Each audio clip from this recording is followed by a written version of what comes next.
올해 65세 이상 고령 인구는 전체 인구의 18.4%인 949만 9,900명으로 집계됐고요. 고령 인구 비중이 계속 증가하면서 2년 뒤에는 초고령 사회에 진입하고 2050년에는 고령자 비율이 40%를 넘어설 것으로 전망됐습니다. 여기에 일하는 고령자도 늘고 있는데요. 65세 이상 고령자의 고용률은 지난해 기준 36.2%로 OECD 국가 중에서도 높은 수준으로 나타났습니다. 오늘 첫 번째 뉴스픽에서는 통계로 보는 우리 사회 고령자, 노인들의 삶에 대한 이야기 나눠보겠습니다. 추석 연휴의 시작이 이제 하루 앞으로 다가왔습니다. 이번에는 임시공휴일을 포함해서 6일이라는 긴 연휴를 보내게 되는데요. 최근 한국 리서치가 남녀 1,000명을 대상으로 조사한 결과 전체의 73%가 따로 사는 가족을 만날 예정이다. 이렇게 답을 했습니다.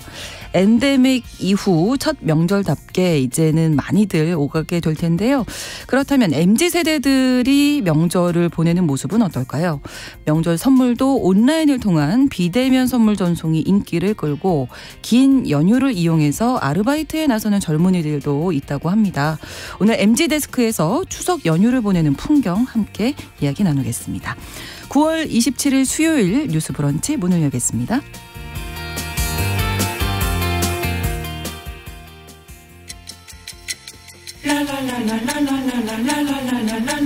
듣고 공감하고 진단합니다. 우리 사회를 바라보는 새로운 시선. 신성원의 뉴스 브런치 뉴스픽. 신성원의 뉴스 브런치 청취자 여러분과 함께 소통하며 만들어갑니다. 실시간으로 유튜브 통해서 보실 수 있고요. 여러분의 의견도 기다리고 있습니다. 짧은 문자 50원, 긴 문자 100원이 드는 샵 9730, 우물정 9730번으로 문자 주실 수 있고 또 라디오와 콩 앱으로도 많이 참여해 주시기 바랍니다. 수요일의 뉴스픽 시사인 임지영 기자 그리고 오늘은 조성실 시사평론가와 함께하겠습니다. 어서 오세요. 네, 안녕하세요. 네, 반갑습니다. 네, 강전혜 변호사님 이 수요일에 항상 맡아주셨는데 지금 휴가 겸 명절 이제 가족들 보러 먼 길을 떠나셔서 이제 3주간 다른 분들이 함께 참여해 주실 텐데요. 자, 첫 번째 뉴스픽 어제 통계청이 2023년 고령자 통계를 발표해서 이 내용 다루겠습니다. 우리나라 고령자 어느 정도나 된다고 나왔나요? 네, 통계청에서 2003년부터 매년 노인의 날이죠. 10월 2일에 맞춰서 고령자 관련 통계를 발표하고 있는데요. 어제 2023년 고령자 통계를 발표했습니다. 올해 기준 65세 이상 고령 인구가 약 950만 명으로 집계가 됐습니다. 네. 전체 인구의 18.4%인데 5명 중 1명이 고령자인 셈이고요. 인구를 좀 세부적으로 보면 연령대별로 60대죠. 65세에서 69세가 6.3%, 70에서 74세가 4.3%입니다. 여기까지가 전기 고령자인데 네. 이후에 그 후기 고령자인 75세 이상은 7.7%입니다. 그러니까 올해는 전기 고령자가 후기 고령자보다 152만 명가량 그래도 많았는데 2037년부터는 75세 이상 인구가 앞선 그 인구를 추월할 것으로 예상이 됩니다. 네. 그리고 이제 2년 뒤죠. 2025년이 되면 초고령 사회에 진입하게 된다. 이런 얘기인데요. 네, 전체 인구 중에서 65세 이상 차지하는 비율 18.4%로 말씀드렸는데 전체 인구 중에서 65세 이상 인구가 차지하는 비율이 20% 이상인 사회를 초고령 사회라고 하거든요. 네. 근데 이 초고령 사회 진입을 눈앞에 두고 있다는 거고요. 간단히 설명드리면 고령화 사회를 말하는 지표가 고령화 사회가 있고 또 고령 사회가 있고 초고령 사회가 있어요. 고령화 사회는 고령화되어 가고 있는 사회라서 65세 이상 인구가 7% 이상 일 경우 말하고요. 고령 사회는 14% 이상 우리죠 지금. 그렇죠. 그리고 초고령 사회는 20% 이상인데 통계청은 2년 뒤인 2025년에 고령 인구 비중이 20.6% 차지해서 초고령 사회로 진입할 것이다 이렇게 전망하고 있습니다. 네, 여기 이제 일하는 고령자들도 늘고 있다 이런 결과죠. 그래서 일하는 고령자 수가 늘고 있다는 게 또 주목을 받았는데요. 10년 전에 비해서 약 6.1% 가량 상승한 수치를 보였습니다. 그래서 총 36.2% 100명 중에 36명 정도는 여전히 이제 노년의 나이에도 일을 하고 있다라고 응답을 한 거고요. 이는 OECD 평균이 15% 정도거든요. 그에 비하면 2배 이상 훨씬 웃도는 수치죠. 그러네요. 그래서 상대적으로 우리가 얼마나 노후에 대한 기본적인 이제 사회 안전망이 좀 취약한가도 여실히 보여주는 지표라고 할 수 있겠습니다. 네. 다만 이와 관련해서 일하는 고령자가 단순히 뭐 생계에 대한 어떤 위협 이런 것만으로 부정적 의미만을 갖지는 않는다라는 조사도 함께 나왔는데요. 자신의 건강 상태, 스트레스를 느끼는 비중, 노후에 대한 뭐 준비도 이런 여러 가지 면에서 일하지 않고 있는 비취업 이제 고령 인구보다 네. 현재 일하고 있는 인구에 대한 뭐 스트레스 지수는 낮고 만족도는 조금이지만 좀 높게 나타난 경향을 보여서 이제 노년 인구에게도 일이 어떤 의미를 갖는가에 대해서 여러 생각할 거리를 던져준 조사라고 할 수 있겠습니다. 네. 그러나 우리가 좀 걱정이 되는 건 노인 빈곤율이 우리나라가 높다고 나와 있잖아요. 네, 항상 이 노인 관련 통계에서 빈곤율 얘기가 나오는데요. 상대적 빈곤율이라는 게 있어요. 그러니까 가구 소득을 소득 정도로 이제 줄을 세우면 중간값이 있는데 네. 그 중간값의 절반 이하를 소득원을 가지는 그런 가구의 비율을 말합니다. 2021년 기준으로 그 은퇴 연령층의 상대적 빈곤율이 39.3%였어요. 전년에 비해서는 1.1%포인트 감소한 수치라서 다소 나아지긴 했는데 네. 여전히 OECD 가입 주요 국가 중에서는 높은 수준이고요. 네. 2020년 기준으로 봤을 때 이 상대 빈곤율이 우리가 가장 높은 수준이었거든요. 그래서 한국 다음으로 상대적 빈곤율이 높은 국가는 라트비아, 에스토니아 등이었고요. 또 소득 불평도 정도를 나타내는 지니 계수도 있는데 네. 0에서 1로 갈수록 불평등이 높다는 걸 의미합니다. 우리는 0.379였고요. 네. 코스타리카, 멕시코, 미국 다음으로 높은 수치입니다. 네. 자, 여기에 이제 또 한 가지 자녀와 같이 살고 싶지 않다는 분들이 굉장히 많았다면서요? 네, 이번 조사에서 좀 특이점이기도 한데요. 네. 2021년 기준 고령자의 75.7%가 자녀와 동거를 희망하지 않는다 이렇게 답을 했어요. 특히 또 취업자의 경우는 더 높았는데 네. 81.9%가 동거를 희망하지 않아서 비취업 상태인 분들 72.9%보다 그 희망하지 않는 비율이 더 높았죠.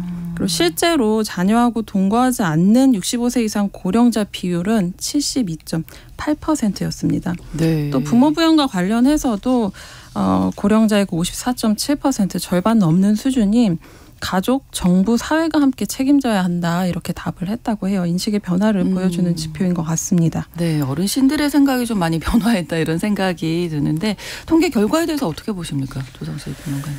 네, 동거를 희망하지 않는다 이런 포인트 같은 경우에는 이미 저희 가정에서 실증적으로 경험하고 있기 때문에 네, 굉장히 공감이 되는 맞아요. 수치였고요. 네, 네, 네. 그리고 이제 우리가 현재 노후에 대한 공적연금이나 이런 것들이 이제 취약하다라는 지적을 계속 받아왔는데 그렇죠. 또 1차 베이비부모 세대들이 은퇴를 했고 또 2차 베이비부모 세대들의 이제 대규모 은퇴를 앞둔 시점에서 굉장히 생각할 정책적인 어떤 입안의 필요성을 많이 보여주는 지표였다는 생각이 듭니다. 좀 이와 관련해서 제가 굉장히 크게 와닿았던 수치는 뭐였냐면요. 네.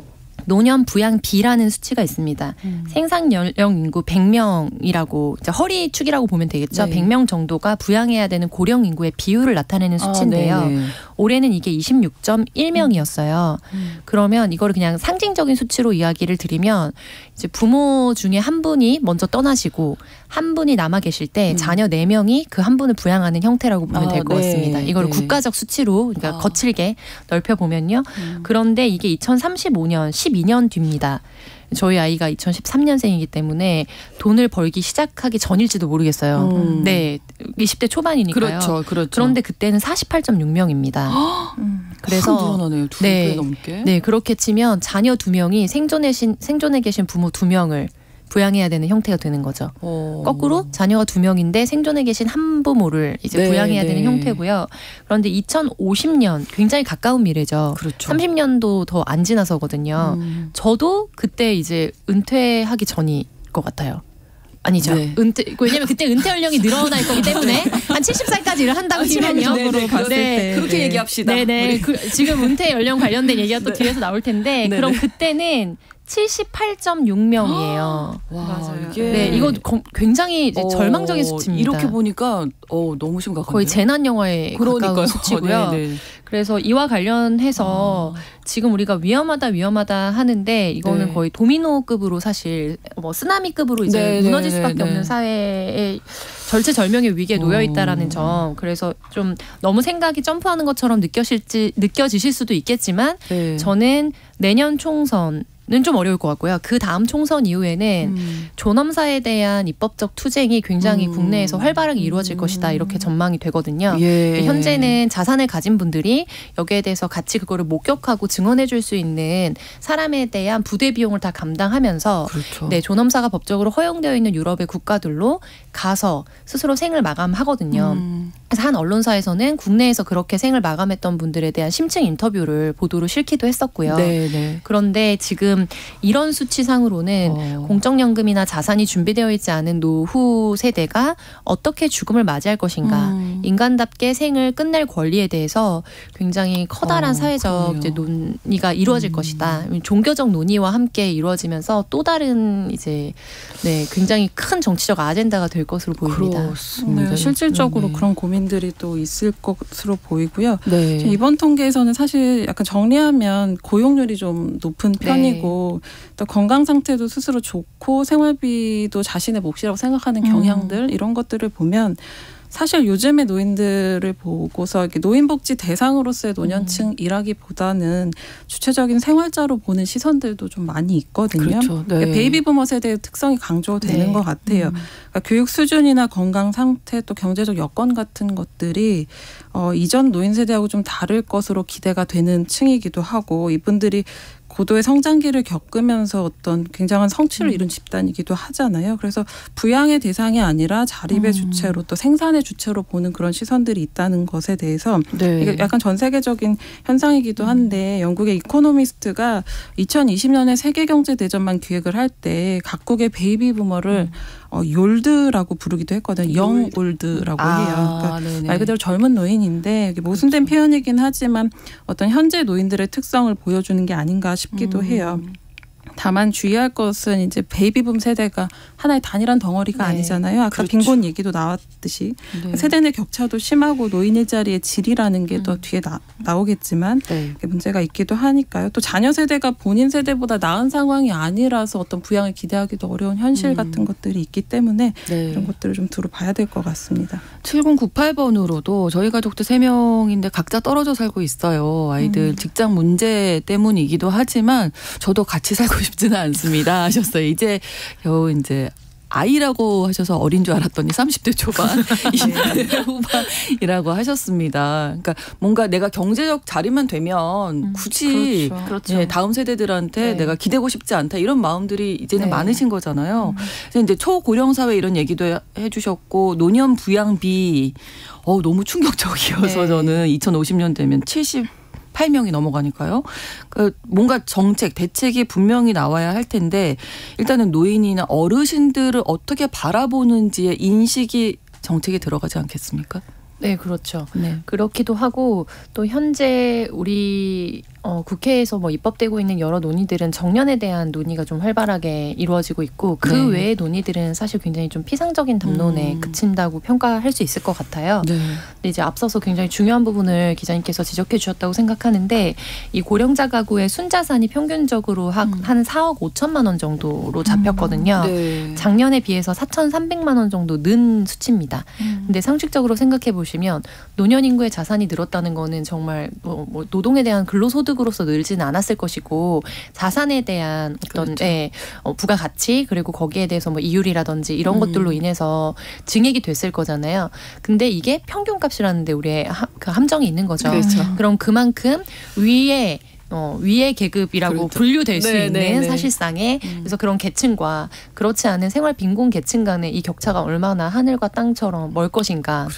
이 부분에 대해서도 우리가 좀 볼 필요가 있고요. 그리고 뭐 성별 격차도 굉장히 크게 나타났는데 이게 뭐 여성 같은 경우에는 44%인데 남성은 77.7%로 나타났어요.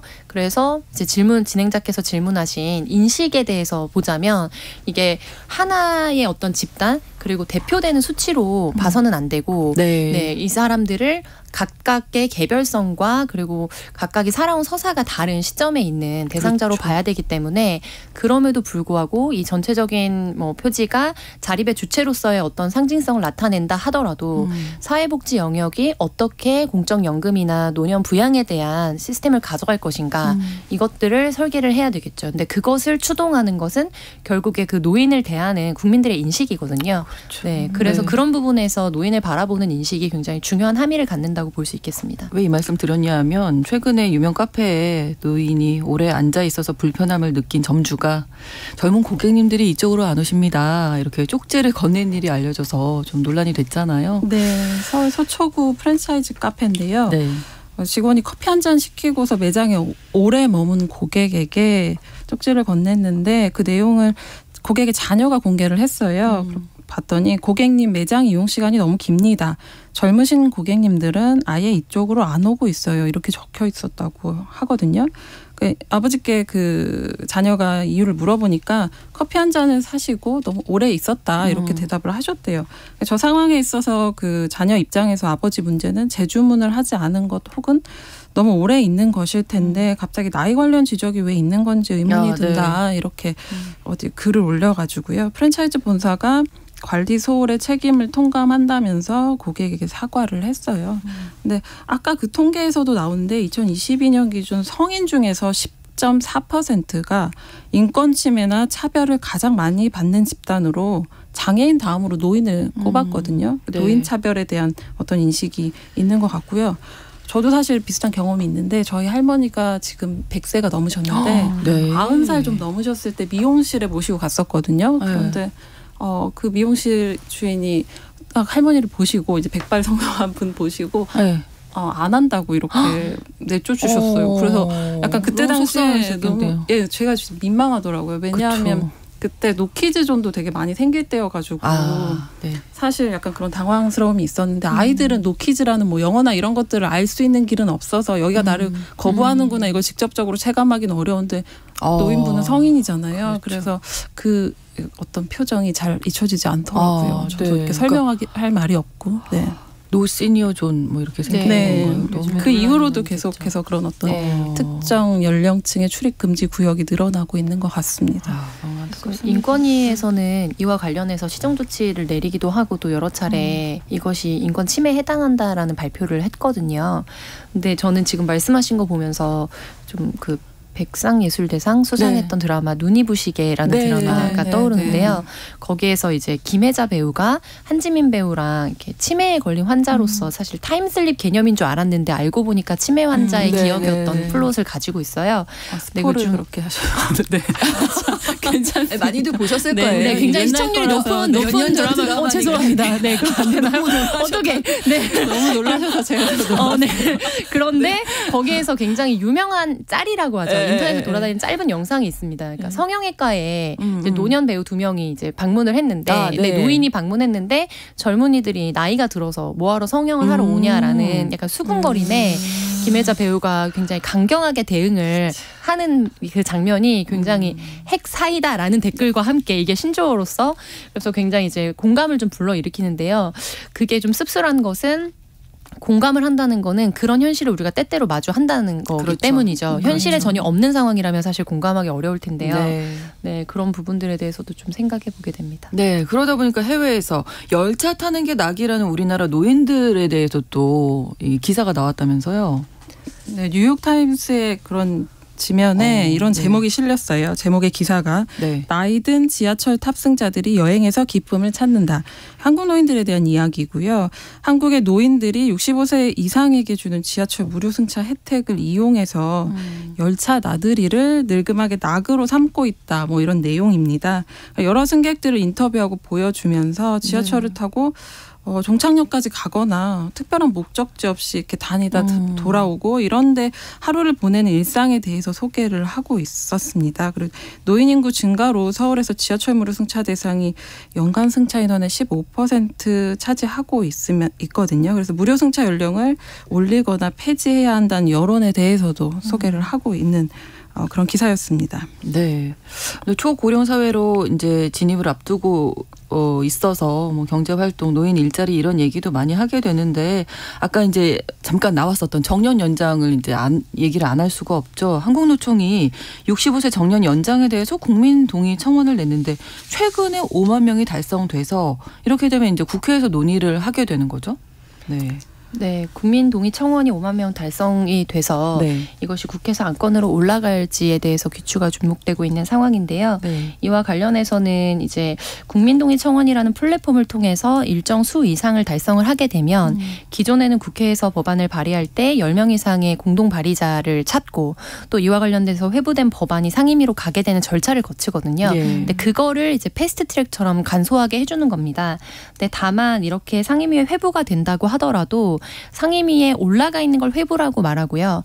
실제로 논의를 하려고 테이블 위로 더 올려놓는 법안을 상정한다라고 표현합니다. 네. 그런데 상정을 하는 거는 여야 교섭단체 간에 네. 일정과 어떤 사안을 이번 회의에서 논의를 할지 그때의 정치적 상황이나 국민적 요구에 맞춰서 결정을 하게 되어 있거든요. 네. 근데 이제 현재의 여러 가지 뭐 정치적인 갈등 상황이라든지 내년도 또 총선을 앞두고서는 사실 또 이런 민감한 법안을 하기가 쉽지는 않기 때문에 그런 것들을 봤을 때 이제 순조롭게 이것이 뭐 통과될 전망이다 이렇게까지 보기는 어려울 것 같고요. 네. 이와 관련해서 이제 노동계 측에서는 국민연금 수급을 하기까지의 이제 비어 있는 기간에 네. 대한 공백을 채우고 또 고령화에 대응해야 한다. 그래서 연장에 찬성한다라는 입장을 주로 보이고 있는 반면에 네. 경영계 쪽에서는 임금 격차의 문제 그리고 연공 서열의 문제가 우리 나라에서는 뿌리 깊게 박혀 있기 때문에 이 부분에 청년 일자리의 부족 문제와 연동될 것이다.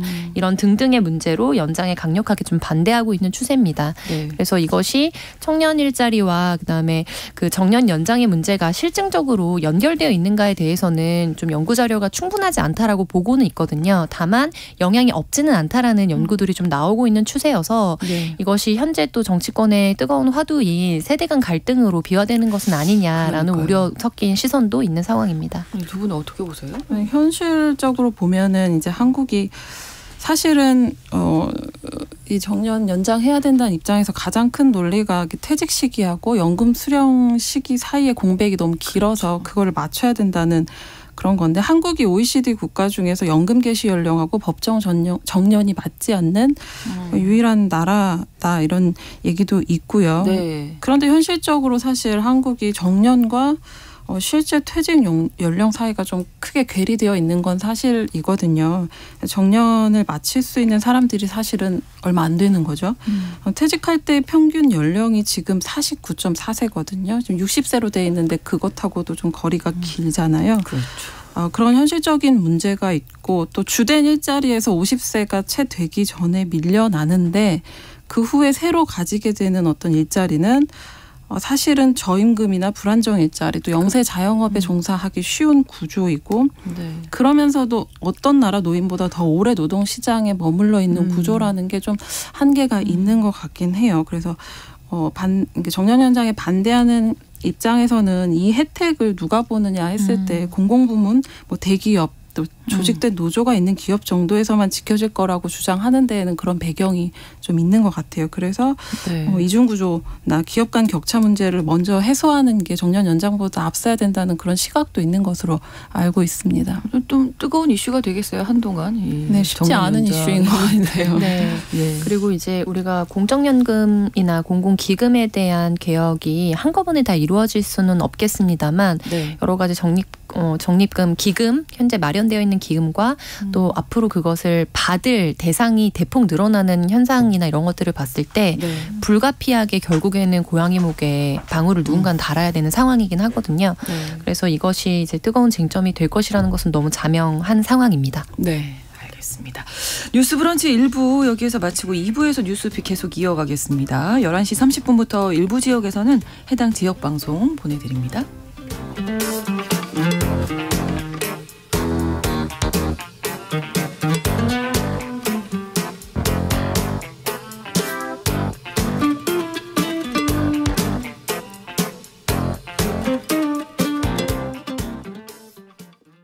지금 시각은 11시 30분입니다.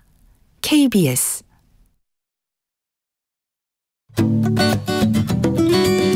여러분은 지금 KBS 1라디오 신성원의 뉴스 브런치를 함께하고 계십니다. 통계청에서 발표한 2023년 고령자 통계 발표 첫 번째 뉴스 픽에서 다루면서 이제 정년 연장까지 이야기 나눴는데요. 더 하실 말씀 있으신가요? 네. 그 아까 시니어존 관련해서요. 네. 이제 어떤 이런 사례들이 하나의 사례이기 때문에 네. 올라오게 되면 처음에는 정치적 화두처럼 이야기가 되다가 이제 세부적인 상황으로 들어가면 갑론을박이 좀 일기 마련입니다. 근데 이 사안도 어떤 개별적인 사안이기 때문에 어떠했다, 누가 뭐 명확하게 잘못했다라는 어떤 단죄의 방식보다는 이제 요즘 젊은 사람들에 대해서도 카공족 뭐 반대, 뭐 카공족 뭐 금지 이런 방식으로 카페에서 공부하는 사람들에 대해서 머무르는 시간을 제한하거나 노트북을 오랫동안 사용해서 전기를 쓰는 것을 제한하는 카페들이 많이 늘고도 있거든요.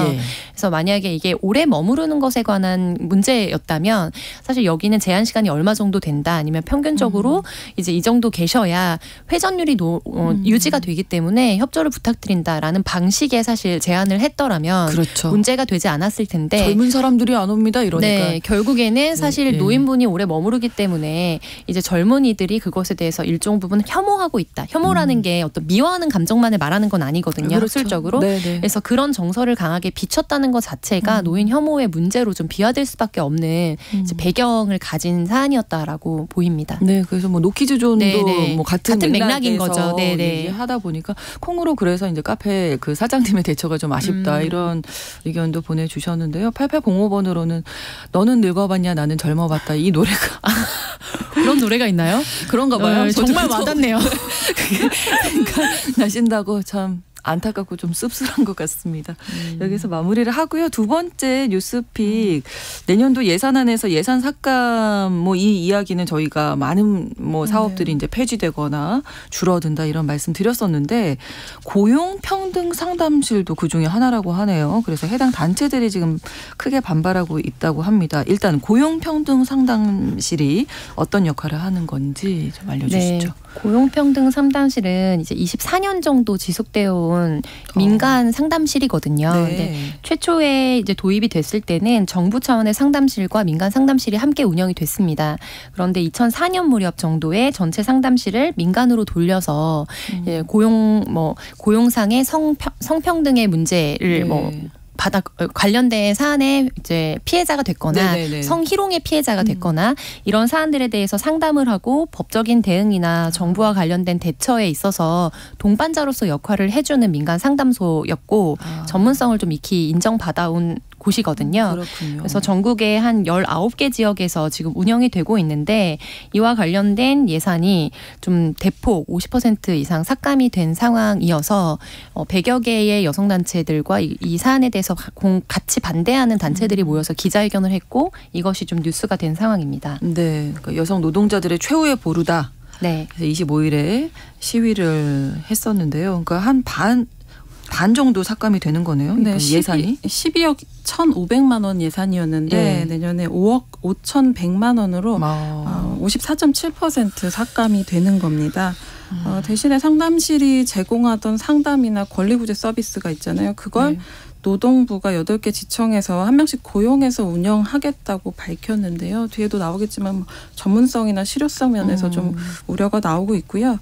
그 전국 19개 고용평등 상담실 네트워크는 노동부가 인건비 지원이 아니라 운영비 지원 명목 예산이다라고 해서 그동안에도 상담원들에게 이제 열악하게 초저예산을 지급해 왔다 이런 얘기를 하면서 그 단체들이 자부담을 투여해 가면서 헌신적으로 활동해 왔다는 걸 이야기했어요. 그럼에도 노동부는 2024년 예산을 하루아침에 삭감하고 운영 주체들에게 과정과 이유에 대한 이런 방구 설명조차 없었다.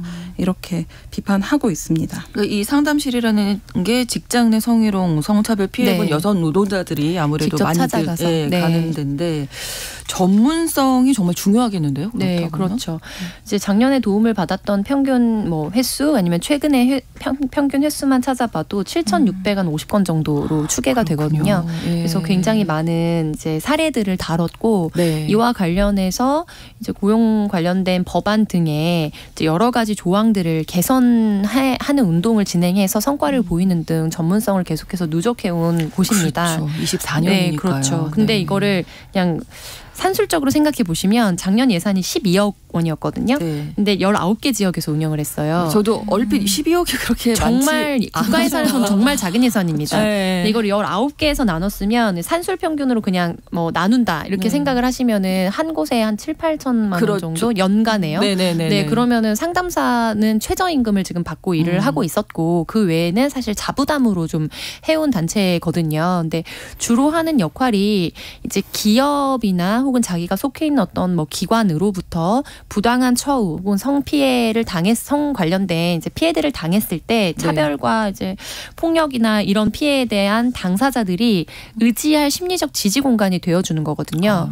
그리고 대항을 어디다 해야 되냐면 법원에다 소를 제기하면서 이제 거기에 어떻게 보면 동반자로서 심리적 지지를 해주고 정부 기관이 여기에 대해서 근로감독이나 이런 것들을 실시해야 되는 것을 또 촉구하고 이런 역할들을 하는 거기 때문에 해야 되는 역할의 상대 입장으로서 사실 정부 기관도 포함이 될 때가 많이 있는 겁니다. 네. 근데 지금 이번 사안에서는 문제가 되는 게 전문성 그리고 성인지적인 관점에서 이 사안을 잘 대응할 수 없을 것이다에 대한 우려가 가장 크고요.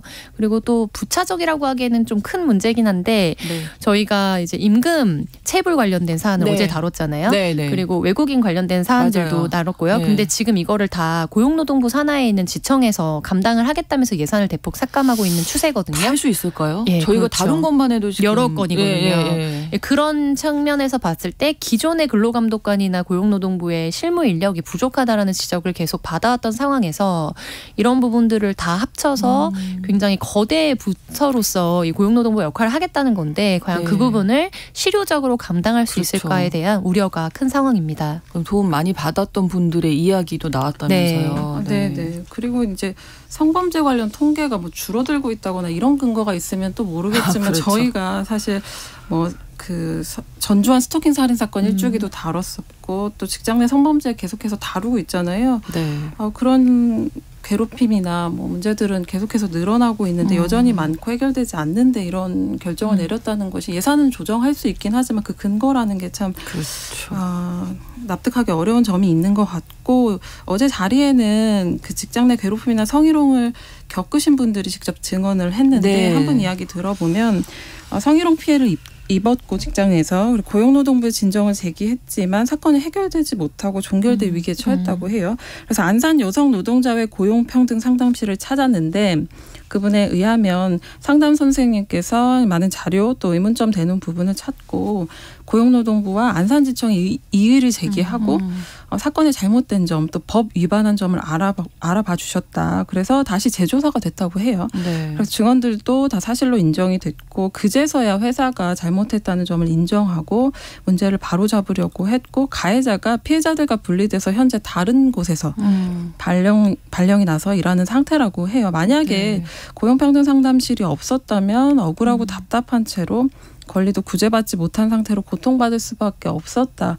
이런 이야기를 했는데 이분뿐만이 아니라 뭐 간호조무사로 일하다가 직장 내 괴롭힘으로 퇴사를 한 분을 비롯해서 여러분들이 비슷한 증언을 하고 계세요. 최후의 보루라는 점이 어떤 말인지 좀 알 수 있는 대목이었습니다. 그러니까 외국인 노동자 지원센터 예산 삭감 이야기도 이제 지난주인가요? 나눴었는데 여성 외국인 노동자 뭔가 좀 도움을 받아야 될 분들이 의지할 공간이 자꾸 이렇게 줄어들고 예산이 삭감된다는 점. 그래서 지금 예산 삭감의 여파가 사회적 약자로 사실 분류되는 대상자들에 대한 지원 그리고 그것을 공공과 연결해 줄 수 있는 전문성을 가진 민간 위탁 사업들을 좀 대규모 폐지하는 방식으로 가고 있다는 데서 안타까움을 자아내고 있는데요. 그러니까 이게 세수 부족의 문제 때문에 사실 뭐 건전재정 여러 가지 표면상의 그 가장 명시적인 이유는 그렇습니다. 그런데 이제 집안 회계도 회사도 이제 굴리다 보면은 나가는 고정 지출은 꼭 나가야 되는 지출들이 있잖아요. 그렇죠. 네, 그러면은 그거를 최대한 줄여도 안 됐을 때는 사실 들어오는 비용을 늘릴 수 있는 방안을 찾아봐야 되거든요. 근데 지금 세수가 부족한 최종적인 이 상황은 여러 면에서 우리 세제 개편이나 혹은 이런 상황에서 우려가 됐고 또 반대의 입장들이 굉장히 많이 표명되면서 우려했던 사안입니다. 전혀 갑자기 나타난 상황은 아니기 때문에 이 세입에 대한 부분들을 손대지 않고서 네. 이렇게 사회적 약자와 직결되는 문제들에 대해서 대규모 예산 삭감을 하는 것이 네. 또 다른 사회적 피해를 낳게 되지 그렇죠. 않을까 좀 우려되는 상황입니다. 네. 임지영 기자님. 네, 또 말씀하신 것처럼 어떤 취약계층의 이 피해가 고스란히 오는 부분은 조금 걱정이 되는 부분인데요. 이번 고용평등 상담실 같은 경우도 또 직장 내에 소속된 분들이 찾아가기도 했지만 네. 사실은 뭐 특수고용이나 플랫폼 노동자, 프리랜서 그렇죠. 같이 네, 기존 네. 노동법 적용받기 어려운 분들이 큰 도움을 받기도 했거든요.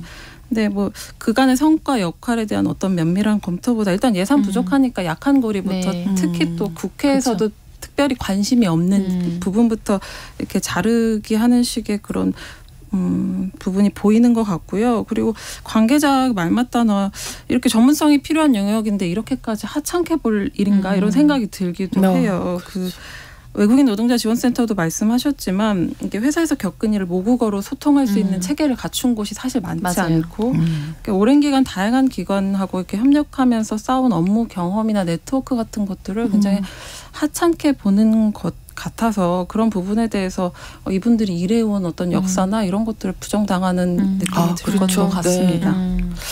한 가지 일에 대해서 좀 어떤 세심하게 면밀하게 좀 따져본 후에 어떤 정책이 좀 결정돼야 되겠다. 뭐 이런 생각 지금 말씀 듣다 보니까 하게 되네요.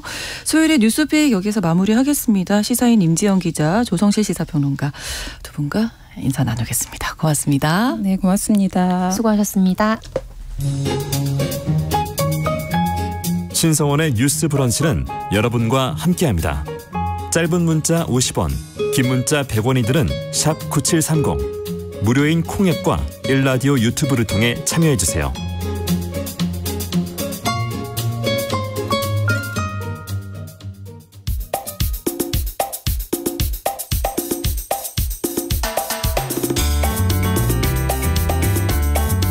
청년들의 시각으로 우리 사회를 진단합니다. 뉴스 브런치 MG데스크. MZ세대의 고민과 이 시대를 살아가는 방법 또 그들의 트렌드 듣는 시간입니다. MG데스크 대학릴 20대 연구소 이혜인 수석 그리고 MZ세대 트렌드를 쉽고 빠르게 전달하는 미디어 캐릿의 오늘은 김희연 에디터와 함께하겠습니다. 두 분 어서 오세요. 안녕하세요. 안녕하세요. 자, 연휴가 내일부터 시작입니다. 예, 두 분 설레시나요? 네. 아, 좋아하시는군요. 조금 설레는 이유가 네, 이혜인 수석은 별로 아니신가 봐요. 예전에는 연휴가 있으면 무조건 좋다파였는데 네네네. 이제 연휴 쉬는 만큼의 일을 연휴가 아닌 날에 다 해야 되는 부담이 있더라고요. 그러니까 5일치의 일을 3일 만에 해내야 하는. 지금 몇 년 차 되셨죠? 저 이제 9년 차라서. 그럴 때입니다. 8년 차 지나면서부터 그런 생각 듭니다. 네, 그렇더라고요. 진정한 직장인이 되셨군요. 자, 오늘 MZ세대들이 이 연휴를 어떻게 보내는지 그런 이야기 해주신다면서요? 네, 맞아요. 이제 내일부터 명절 시작인데요. 이번 연휴가 사실 대체 공휴일 뿐 아니라 한글날까지 이어지면서 맞아요. 이제 휴가를 잘 내시면 최장 12일까지 이제 늘어날 수 있는 연휴로 예상이 되는데 많은 분들의 마음을 좀 설레게 하는 멘트였던 것 같습니다. 네. 그런 의미에서 오늘 MZ세대는 어떤 명절을 보내는지를 알아보려고 해요. 네. 네, 그래서 관련해서 이제 어떻게 보내는지 오늘 자세하게 소개해드리도록 네. 하겠습니다. 어떻게 보내나요? 그냥 뭐 많이 놀러 가고 여행도 가고 할 것 같은데요? 네. 한국 리서치가 올해 추석 모임 및 일정 계획을 조사한 결과에 따르면 네. 지난 설이나 작년 추석과 비교했을 때는 따로 사는 가족을 만날 예정이라고 말하는 사람들이 증가한 것으로 나타났어요. 네. 그러나 한편으로는 이번 추석은 주말이나 대체 공휴일을 포함하면 보통 6일간의 장기 휴가이기 때문에 여행을 계획하고 있다는 사람들도 늘었는데요. 같은 설문조사에서 30대 이하 10명 중 3명이 이번 추석에 여행 계획이 있는 것으로 나타났습니다. 부럽습니다. 여행도 가실 수 있고. 네. 네, 실제로 이번 명절만큼은 이제 가족과 함께보다 뭐 개인 재충전의 시간 으로 여겨지는 모습들이 많이 관찰됐습니다. 네. 한글날까지 좀 길게 내다보고 요 참에 휴가를 활용해 해외로 떠나겠다라는 MZ세대가 늘어났어요. 네. 이제 관련해서는 사실 뭐 청취자분들도 긴 연휴 앞두면서 설레는 마음 비슷하실 것 같고 그렇죠. 그러면 이제 뭐 여행 이야기는 꼭 MZ세대만의 이야기로는 느껴지지 맞아요. 않으실 수 있을 것도 같아요. 네. 그래서 제가 진짜 그런가 싶어가지고 주변에 MZ 동료들을 살짝 인터뷰를 해보니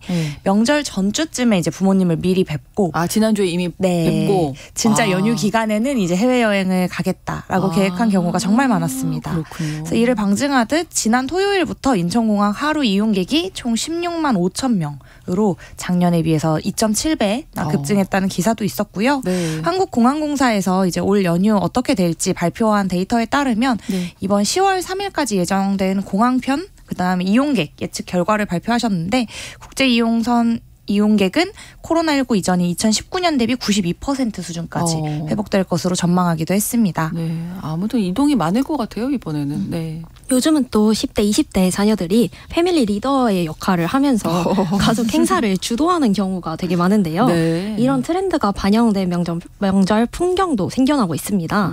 대표적인 게 바로 티셔츠 맞추기예요. 그래요? 가족끼리 티셔츠 맞춰서 입는 거예요? 가족은 물론 이제 할머니, 할아버지까지 온 집안이 명절날 자체 제작 티셔츠를 맞춰 입고 사진을 찍거나 같이 여행을 가는 것이죠. 딸, 할아버지 등 자기의 신분을 밝힌 문구가 인기 디자인이라고 합니다. 요거 귀여운데요? 요거 생각 못했네요. 다음에는 해봐야 되겠네요. 그리고 명절 되면 이제 조카들이 용돈을 기다리잖아요. 이제 주는 입장이 되다 보니까 이것도 좀 고민되더라고요. 그러세요, 이인수 네, 선수? 이제 주는 입장이 되면서. 예. 네, 저도 이제 작년부터 주는 입장이 되었는데 받으셔야 될 것 같은데 너무 어려 보이셔갖고. 저처럼 이제 젊은 삼촌이나 고모가 10대들의 눈높이에 맞춰서 재밌게 용돈을 주는 경우도 있대요. 메신저 앱에서 송금하기 기능을 활용해서 용돈을 주는 건데요.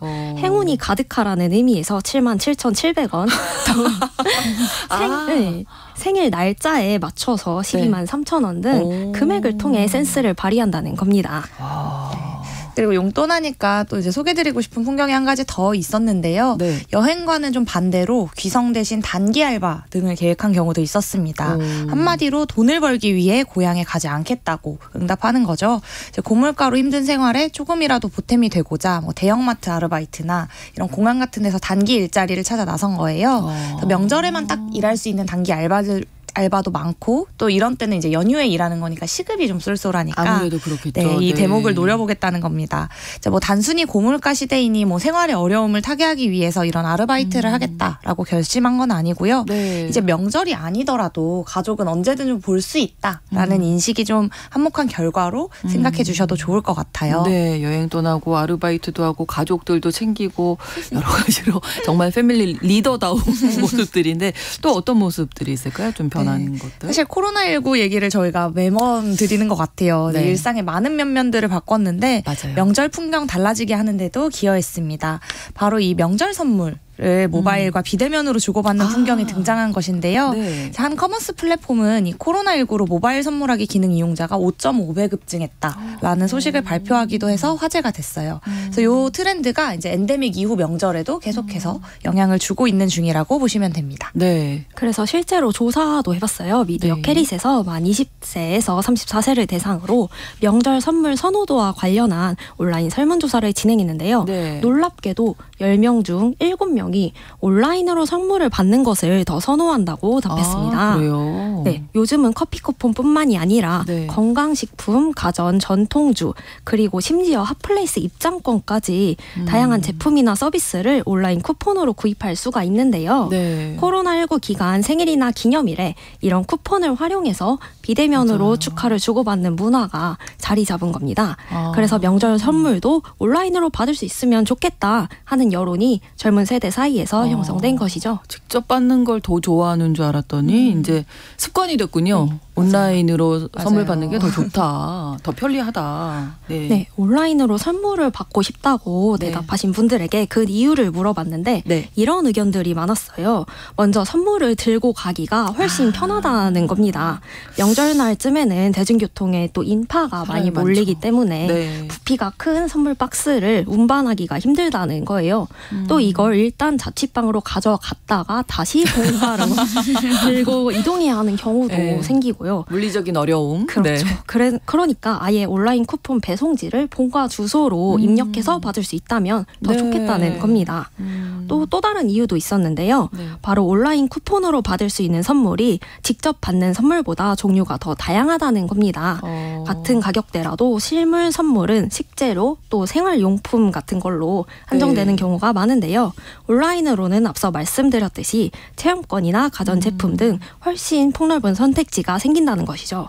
아예 일정 금액 안에서 직원들이 선물을 자유롭게 고를 수 있도록 하는 기업도 생겨나고 있다고 합니다. 그것도 괜찮네요. 네, 네. 전 조사응답 중에 인상 깊었던 부분들이 유연근로랑도 엮여 있었는데요. 네. 뭐 회사가 챙겨주는 건 감사하지만 나는 재택근로를 주로 하고 있는데 굳이 이 선물을 받자고 다시 대면으로 회사에 가야 하느냐 네. 뭐 이런 생각이 꼭 든다라는 응답도 그건 좀, 있었고요. 네. 또 뭐 한편으로는 좀 따뜻한 응답으로는 이 선물을 보관하고 다시 이제 누가 오면 전달하고 하는 이 백오피스 이제 동료라고 부르는 이제 뭐 인사팀 담당하시는 담당 분.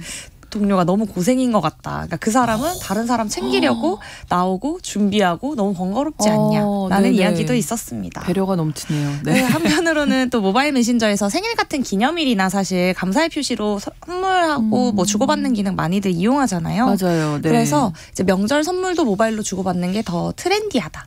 센스 있는 모습이다라고 응답하기도 했습니다. 네. 선호하는 선물 항목도 있을 것 같은데요. 어떤 종류를 많이들 받고 싶어하고 주고 싶어 하는지. 사실 1순위는 뭐니 해도 머니라고 그렇죠. 네, 현금화할 수 있는 현금성 상품권이 상위권 응답을 대부분 차지했어요. 이제 명절 선물이 5에서 10만 원으로 예상된다는 전제로 저희가 인터뷰이들한테 물었는데 네. 모바일 상품권, 간편 결제 포인트, 기프트 카드, 외식 상품권 등이 선호 항목으로 나타났습니다. 네. 이 중에서 백화점 상품권이 역시 34%로 네, 부동의 1위였는데요. 네. 네, 어쨌든 사실 다 현금화할 수 있다는 건 똑같은데 뭐 어떤 이유에서 더 선호하느냐라고 물어봤더니 이 백화점이라는 공간 자체가 주는 고급스러운 이미지가 있기 때문에 다른 상품권에 비해서 좀 직원을 대우해주는 느낌인 것 같다라고 응답하기도 했습니다. 네.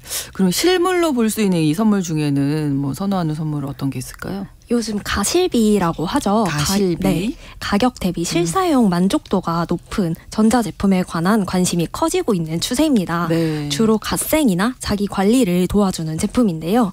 최근에는 피부 레이저 관리나 제모도 집에서 할 수 있게 만들어진 기기가 많이 출시됐잖아요. 네. 이런 뷰티 제품이 대표적인 가실비 상품으로 인기가 많습니다.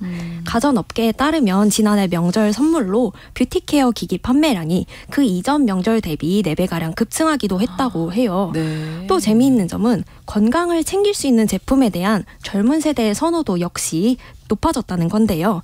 어깨나 다리에 붙일 수 있는 소형 안마기기도 명절 선물로 인기가 많고요. 네. 영양제 같은 건강기능식품에 대한 네. 20대의 관심이 눈에 띄게 증가하고 있다고 합니다. 20대들도 관심 많고 비타민이나 영양제 맞아요. 등에서 당장 효과를 볼 수 있다라고 느끼는 그룹들이 많더라고요. 그렇군요. 명절에 빠질 수 없는 음식 중요하잖아요. 음식은 어떨까요? 올해 추석은 고물가 여파로 상차림에 대한 소비자들의 고민이 많은데요. 맞아요. 이에 대한 대응으로 밀키트 같은 간편식으로 명절 음식을 대체하는 움직임이 보이고 있어요. 마트에서도 미리 제수용 간편식을 기획해 속속 출시하고 있다고 합니다. 물가 상승에 더해 1, 2인 가구가 증가하기도 해서인데요. 네. 직접 식재료를 사서 음식을 만드는 것보다 간편식을 구매하는 편이 오히려 경제적이고 쓰레기도 적게 나오니 편하다는 반응이 나오고 있는 거예요. 네. 네, 이런 특성에 맞춰서 사실 기업들에서도 1인 키트의 혼밥 선물 세트를 출시하기도 했습니다. 사실 명절 선물 세트 하면 뭐 기름, 참치, 햄, 뭐 이런 생활 필수품들이 대용량으로 이제 많이 들어있거나 다수 이렇게 들어있는 그 선물팩이 굉장히 일반적이었는데요. 네. 이제 나홀로 명절족을 타깃한 선물 세트들을 제가 살펴보니 네. 1인이 이제 다 소비하고 먹을 수 있는 간편식 선물 세트로 구성되어 있더라고요. 사실 저는 명절 선물 세트에 즉석밥 라면 이런 것들이 이제 구성된 것들이 좀 인상 깊었는데 처음에는 명절 선물로 이거 괜찮을까? 조금 네, 약간 느낌이 이런 생각이 있었는데 오히려 생각해 보니까 명절이 지나고 일상에서도 계속 소진할 수 있고 먹을 수 있어서 1인 가구들에게는 좀 명절 기념하기 좀 좋은 선물 오히려 실용적인 선물로 좀 인기라고 합니다. 네, 자 그리고 뭐 차례상도 이제 많이들 차리게 될 텐데요. 뭐 많이 생략하는 분들이 늘었더라고요. 주변에 얘기를 들어보니까. 네, 맞아요. 차례나 제사 같은 전통 음식은 계속 줄어들 것으로 보입니다. 지난해 여성가족부 조사에 따르면 20대와 30대의 경우 10명 중 6명이 제사를 지내지 않는 것에 동의한다라고 답했다고 해요. 코로나19로 인한 제약이 완전히 사라진 첫 명절인 만큼 오랜만에 가족이나 친척과 모임을 갖는다는 분들이 올해 대세를 이뤘지만 명절 가족 모임 문화에 확실히 변화가 생기는 모습 또한 확인할 수 있는 겁니다. 어르신들은 뭐 큰일 났다 그러시겠네요. 제사 안 지내, 차례 안 지낸다. 이런 갈등이 사실 몇 년 전부터 계속 있었던 것 같아요. 그래서 명절 하면 함께 언급되는 키워드가 보통 스트레스이기도 했거든요. 그래서 온라인에서는 친척들에게 뭐 이렇게 맡겨놓은 듯이 말하지 마라, 뭐 잔소리 하지 마라 라며 주요 잔소리당 용돈 얼마 이런 이렇게 용돈판이 등장하기도 했었어요. 예를 들어 뭐 취업 어떻게 됐니 물으면 3만 원, 뭐 결혼할 거니 뭐 이런 거 물으면 5만 원 이렇게 이제 하지 말아달라라는 한 10만 원 걸어야 되는 거 아니에요? 이런 것들이었는데 아마 명절 지나고 나면 언론에서 명절 증후군 이런 단어들로도 뭐 이런 가족 간의 갈등이나 후폭풍을 많이 다루기도 했었고 이런 것들을 이제 어떻게 하면 좀 해소할 수 있을지에서 좀 줄여보자라고 인식하는 MZ가 많아진 것 같습니다. 사실 그렇게 볼 때는 오늘 소개드린 내용이 전체 MZ를 다 대변한다고 보긴 좀 어려워요. 사실 저 고향 가려고 들여다보니까 여전히 기성열차표 없더라고요. 다 여행 간다 그러더니 미리 예매를 하셨어야죠.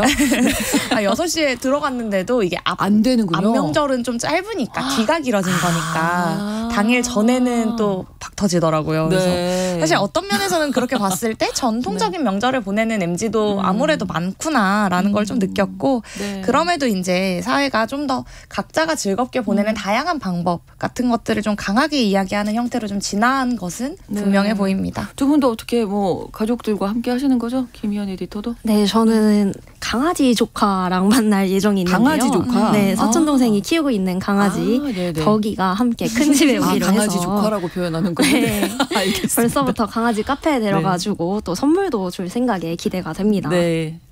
이혜인 수석은 취소표 이제 주셔야 돼서 바쁘시겠네요. 오늘 내일 열심히 이제 앱에 들어가서 기성열차표를 주어서 고향에 다녀올 예정입니다. 올라오는 표는 또 그래도 예매가 돼가지고 내일 꼭 성공하셔서 내려가실 수 있게 바랍니다. 마음만은 좀 다들 풍성한 추석 보내셨으면 좋겠어요. 이혜인 수석, 김희연 에디터 두 분과 함께했습니다. 고맙습니다. 감사합니다. 뉴스브런치 내일 오전 11시 5분에 생방송으로 뵙겠습니다. 고맙습니다.